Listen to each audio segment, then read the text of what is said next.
आज आपण एक अशी रेसिपी पाहणार आहोत, जी अप्रतिम आहे. तुम्हाला 100% आवडेल. धाबा टाईप आहे आणि जर तुम्ही नेहमी-नेहमी फुलगोबी करत असाल, खूप घाण स्मेल येतो, खूप घाण वास येतो खाताना पण आणि शिजताना पण, तर तसं बिलकुल होणार नाही. खूप छान स्मेल येईल आणि अप्रतिम होईल. तुम्ही कितीही केलात तर कमी पडेल. अगदी बोटं चुकू-चुकू खासाल अशी अप्रतिम भाजी आपण आज रेसिपी शिकणार आहोत. तर चला सुरू करूयात आपली रेसिपी.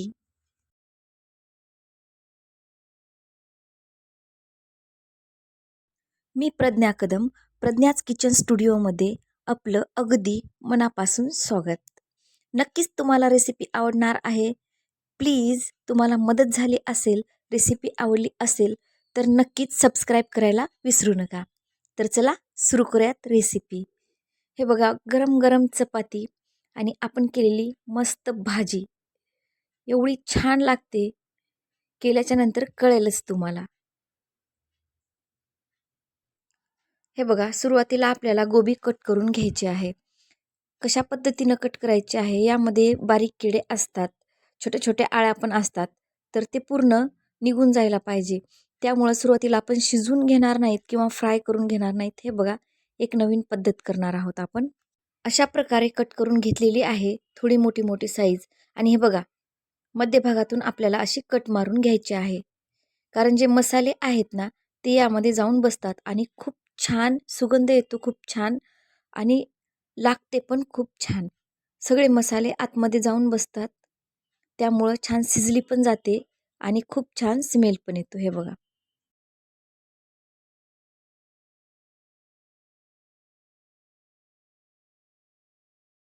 गोबीच्या बुडाचा जो भाग असतो, सहसा आपण सगळे फेकून देतो, तर तो पण मी घेतलेला आहे बघा. कवळा असतो आणि आपल्याला हे पण बारीक-बारीक कट करून घ्यायचं आहे, जेणेकरून ते शिजल्या जाईल. दाखवते मी तुम्हाला. हे बघा.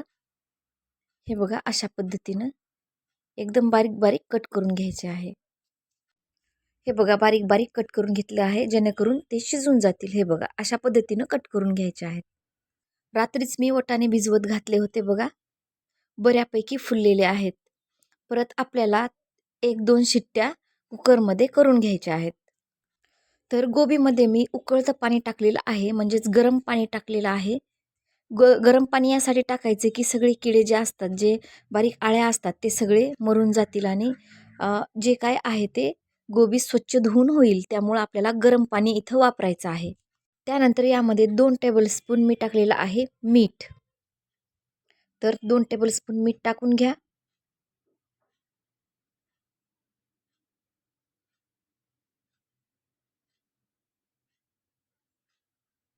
त्यानंतर 1 टेबलस्पून टाकलेली आहे हळद.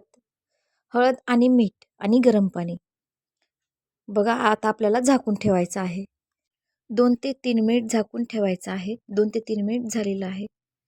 व्यवस्थित धुवून घ्या. धुवून घेऊन गोबी आपल्याला बाहेर काढून घ्यायची आहे. गोबी स्वच्छ झालेली आहे. गोबी बाजूला काढून घेतलेली आहे बघा.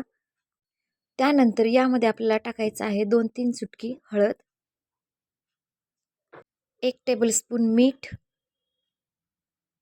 अर्धा टीस्पून चाट मसाला, थोडंसं घ्यायचं आपल्याला धनिया पावडर, 1 टेबलस्पून आपण टाकत आहोत तिखट, जिरा पावडर थोडं टाकूयात, अर्धा टेबलस्पून गरम मसाला. त्यानंतर आपण टाकत आहोत सिक्रेट, म्हणजेच बेसन पीठ. तर इथं 3 टेबलस्पून मी बेसन पीठ टाकणार आहे. हे बघा, आपण धाबा टाईप गोबी करणार आहोत.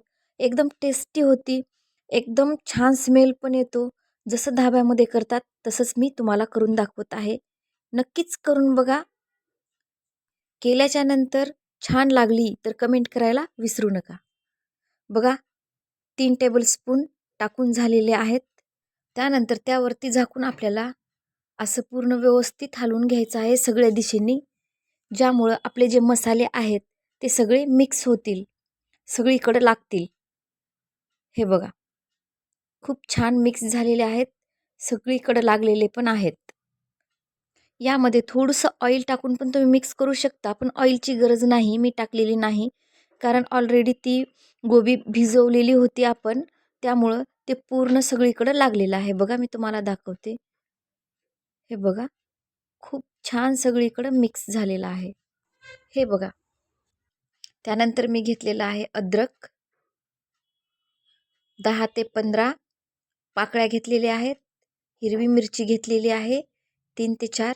4-5 हिरव्या मिरच्या घेतलेल्या आहेत, कारण आधी मी तिखट टाकलेलं आहे, त्यामुळे मी इथं कमीच घेत आहे. हिरव्या मिरचीऐवजी तुम्ही तिखट नंतर टाकलात, या ठिकाणी हिरवी मिरची नाही टाकलात तरी चालेल. आणि दुसरी गोष्ट म्हणजे खलबत्यामध्ये आपल्याला ते कूट करून घ्यायचं आहे. खलबत्यामध्येच वाटून घ्यायचं आहे. मिक्सरमध्ये जर तुम्ही वाटून घेतला तर तेवढी छान टेस्ट लागत नाही, तेवढी छान चव लागत नाही. धाब्यावर जसे करतात ना, त्या पद्धतीने मी करत आहे. तर हे बघा, या ठिकाणी मी वाटून घेत आहे. पेस्ट आपल्याला जास्त बारीक करायचं नाही आणि जास्त जाड पण ठेवायचं नाही. हे बघा, अशा पद्धतीनं करायचं आहे. दाखवते मी तुम्हाला. हे बघा, पेस्ट झालेला आहे बघा वाटून. काढून घेऊयात आपण. 2 मीडियम टोमॅटो घेतलेले आहेत मी. टोमॅटो पण आपल्याला मिक्सरमध्ये बारीक पेस्ट करून घ्यायची नाही. हे पण खलबत्यामध्येच बारीक करून घ्यायचं आहे. जसं आपण अद्रक लसूणचं पेस्ट केलं होतं त्या पद्धतीनेच आपल्याला जास्त बारीकही नाही आणि जास्त जाड पण नाही. हे बघा, ही पण पेस्ट काढून घेत आहे मी. चला पुढची प्रोसिजर सुरू करूयात. यामध्ये आपल्याला तेल टाकायचं आहे. तर तेल मी 5 ते 6 टेबलस्पून टाकलेलं आहे. तेल थोडं जास्तच टाका. बघा, थोडे खडे मसाले घेतले आहेत. तेजपत्ता घेतलेला आहे, विलायची घेतलेली आहे, लवंग घेतलेले आहे आणि मिरे घेतलेले आहेत. हे आपण तेलामध्ये टाकून देऊयात. थोडा वेळ कडकडू देऊयात. या पद्धतीनंच रेसिपी करायची आहे, कारण धाब्यावर अशा पद्धतीनंच करतात आणि खूप अप्रतिम भाजी होते. नक्कीच करून बघा. त्यानंतर 2 मिडियम साईजचे कांदे मी कट करून घेतलेले आहेत. 1 मिनिट आपल्याला झाकण बंद करून ठेवायचं आहे. थोडाफार ब्राऊन कलर होजेपर्यंत आपल्याला हे व्यवस्थित खालीवरी करून घ्यायचे आहेत.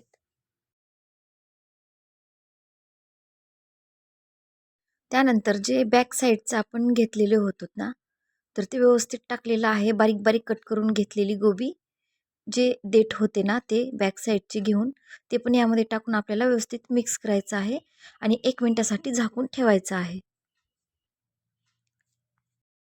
त्यानंतर अद्रक लसूण पेस्ट टाका, व्यवस्थित मिक्स करून घ्या आणि थोड्या वेळ आपल्याला परत 1 मिनिटासाठी बंद करून ठेवायचं आहे.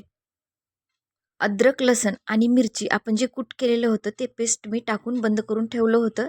हे बघा, त्यानंतर टोमॅटोज टाकलेला आहे, ते पण व्यवस्थित फ्राय होऊ द्या आतमध्ये. ते पण थोडा वेळ आपल्याला फिरवून घ्यायचं आहे. त्यानंतर थोडंसं ऑइल कमी वाटत आहे, तर या ठिकाणी मी थोडं ऑइल टाकत आहे. व्यवस्थित मिक्स करून घ्या.